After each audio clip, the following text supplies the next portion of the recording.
Okay, so on exercise underscore 05, what we have done is we wrote an HTML page where we tried to use HTML unordered list. Now for exercise 06, what we're going to do is we're going to write an HTML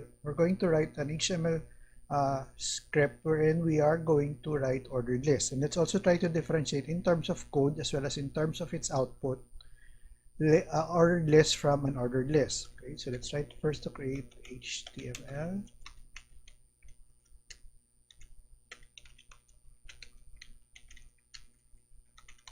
title.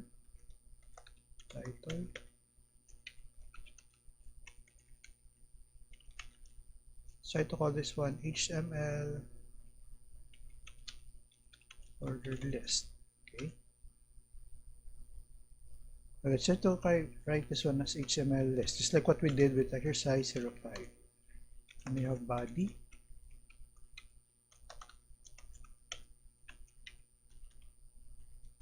Okay. Now for our heading 1, let's call this one as HTML ordered list h1. Now if in going back to our exercise 5, as you've noticed, we have here UL, but for exercise 06, since we are dealing with ordered list, let's try to use OL.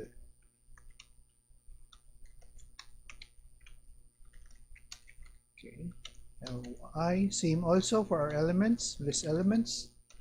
Then we have here grade 1. Okay, let me just try to copy and paste. Grade 2, grade 3, and grade 4. Okay, let's also save. Now let's try to run this particular HTML file. Click run again, then we have your Firefox. Okay, now comparing both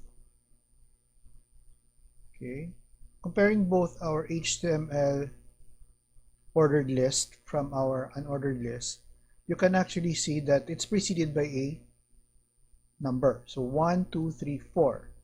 Whereas this one doesn't have, it's not actually a number, but it's a bullet or a period.